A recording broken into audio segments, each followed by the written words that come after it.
Hello, welcome to Lil's Vintage World. Today I've got a slightly different video for you because I'm talking about plants and flowers and gardens and gardening and all that lovely stuff. So you might know, if you've been following my channel for a little while, I bought a house recently, and this house comes with a garden, and we've done complete renovations on the garden already so far, but there's still quite a lot to do. And I've really been getting into reading about gardening and garden books and all that type of thing.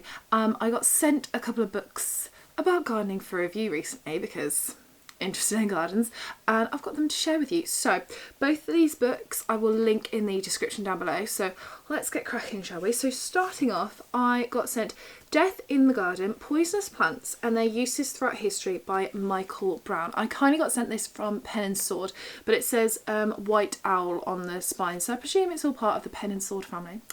So this book introduces us to Death in the Garden, Poisonous Plants, by talking about the history of poisonous plants, by talking about them in relation to like witchcraft and spirituality.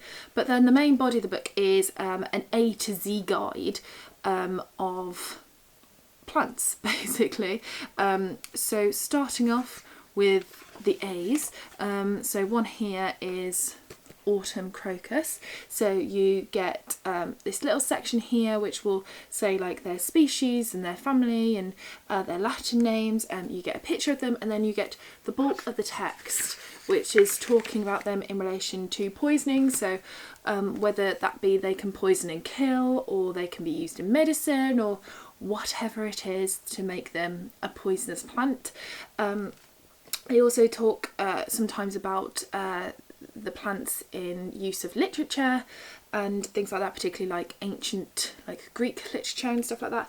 It was really interesting to read this, flicking through it. As you can see, I've tabbed a couple. I have tabbed one here which is Black Hellebore Christmas Rose, as I like to call it. I really do like a Christmas rose, and that was really interesting to learn about that one. And then one of my ultimate favourite flowers, my actual favourite flower is a rose, but then quite close to that is foxgloves, which just grow wild, don't they? Foxgloves, they're beautiful.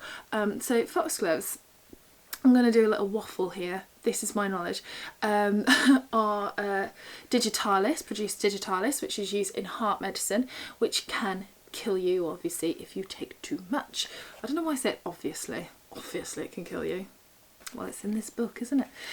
It can kill you if you take too much of it. Agatha Christie uses digitalis to kill.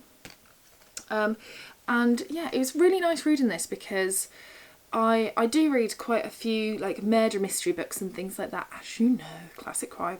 And obviously I love Rosemary and Thyme. And it was really interesting to read about plants and how they can kill, and how they can be used for good, how they can be used for evil, and all those types of things. So I would suggest you read this book if you're interested in perhaps witchcraft and spirituality. You really like the introduction.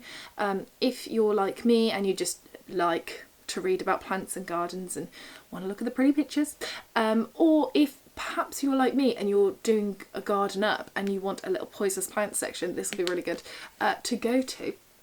So that was the first one that I was sent. I really enjoyed that. It was a great reading experience because you could just pick in and out of it. Another one quite similar that you can pick in and out of. This is Great British Gardeners, From Early Plantsmen to Chelsea Medal Winners by Vanessa Berridge. I was kindly sent this from Amberley Publishing, so thank you Amberley for sending it me. This is a timeline of British gardeners. So we look at the early plantsmen and like the Tudory period, we look at modern plantsmen, we look at garden designers and landscapers, we look at people who are really interested in a flower garden. We go right back, as I said, from around the Tudor period with John Gerard, who wrote The Herbal in 1597, which was this really huge book, not just in stature, because I think it's like over 1,000 pages, but also one of the earliest books on, you know, botanics and plants.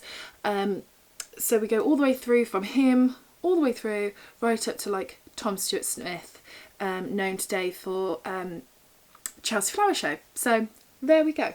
My favourites to read about of course, Capability Lancelot Brown, who designed Croom Court. Croom Court I've done a video of, which I'll link for you up here somewhere.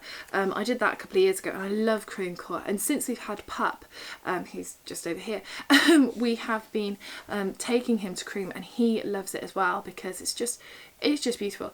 And the reason why it's called Capability Brown instead of just Lancelot Brown is because he could see this landscape, and then he's so capable, he'd look at this landscape and work out how to design it as best to suit and benefit the landscape, to show it off at its finest. Wonderful work. So it's kind of like a mini biography about themselves, like when they're born, etc. But then it also discusses their work in the influence of gardening, and what their kind of claim to fame is, and their best achievement and best work is.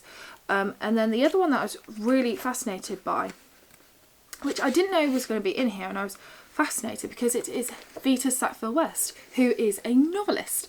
I have had a couple of her books on my to-read list for a really, really long time, and I've never got around to them, but I'm definitely going to now because she sounds fascinating. And from the sounds of it, she puts a lot of her influence of her love of plants into her work, so I want to go and pick up some of her work now. I would love you to recommend me some of Vita Sackville-West's work in the comment section down below, because I really don't know where to start. Where is the best place to start with her work? But anyway, there we go. Those are 2 books about gardening, so gardeners and plants. I hope you have enjoyed this video. I think I'm going to spend the rest of my day watching Rosemary and Thyme now, because I'm in the gardening mood, and maybe if the sun comes out I might go and read in the garden as well. So that's it for this video. Take care, and I shall see you soon for the next one. Bye for now.